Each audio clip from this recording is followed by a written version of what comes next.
And ఇప్పుడు గోవిందరాజు గారిని మాట్లాడవలసిందిగా రిక్వెస్ట్ చేస్తున్నాం.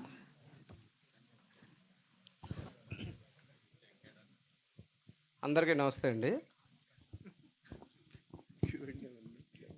అందరికీ నమస్తే వచ్చినందుకు. మా సాయి రాజేష్ గారు పాపం ఆయన మీటింగ్ కూడా ఆపుకొని నా కోసం వచ్చారు. Thank you sir.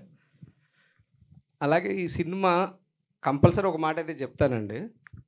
ఈ సినిమా రిలీజ్ అయ్యాక మాత్రం ఈ స్క్రీన్ ప్లేని మాత్రం ఫిల్మ్ స్కూల్స్లో మెటీరియల్ కింద వాడతారు. స్క్రీన్ ప్లే అంత బాగుంది. నేను మెయిన్ స్క్రీన్ ప్లే బేస్ నచ్చే ఈ సినిమాలోకి ఎంటర్ అయ్యాము. ఆల్మోస్ట్ 1 year పైనే స్క్రిప్ట్ వర్క్ చేసాం స్క్రీన్ ప్లేకి. మీరు చూస్తే సినిమా అర్థమైపోతుంది ఎంత వర్క్ చేసాం అనేది.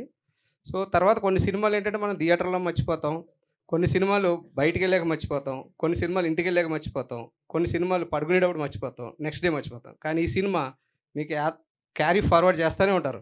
థియేటర్ నుంచి బయటికి వెళ్ళి మాట్లాడుతూ ఉంటారు, ఇంటికి ఫ్రెండ్కి వెళ్ళి మళ్ళీ ఫోన్ చేసి మళ్ళీ చెప్తారు ఈ సినిమా గురించి, మళ్ళీ నెక్స్ట్ డే కూడా మాట్లాడతారు. అంత క్యారీ చేస్తుంది మీకు ఈ సినిమాని.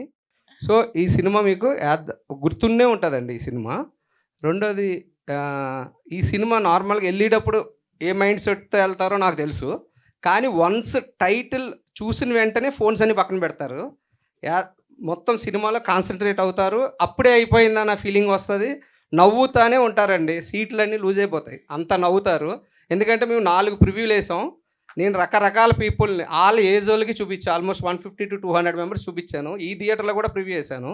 సో ఎవ్రీ వన్, ఒక్క కంప్లైంట్ లేదు. ఒక్క సీన్ గురించి కాదు, 60 సీన్లు కూడా మిమ్మల్ని నవ్విస్తుంది.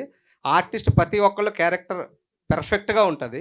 సో అందరూ వెళ్ళి ఈ సినిమాని పాత్రికేయ మిత్రులు చాలా దూరం తీసుకెళ్లాలని మనస్ఫూర్తిగా కోరుకుంటూ, ఈ సినిమా November 21 రిలీజ్ అవుతుంది. అలాగే నా టీంలో ఇప్పుడు లిస్ట్ చదివితే చాలామంది ఉన్నారు. సో టెక్నీషియన్ అందరికీ కూడా పేరు పేరున ధన్యవాదాలు తెలియజేసుకుంటూ, ఈ సినిమాని November 21 థియేటర్లో చూడండి. 100% fun. Thank you. Thank you sir, thank you so much.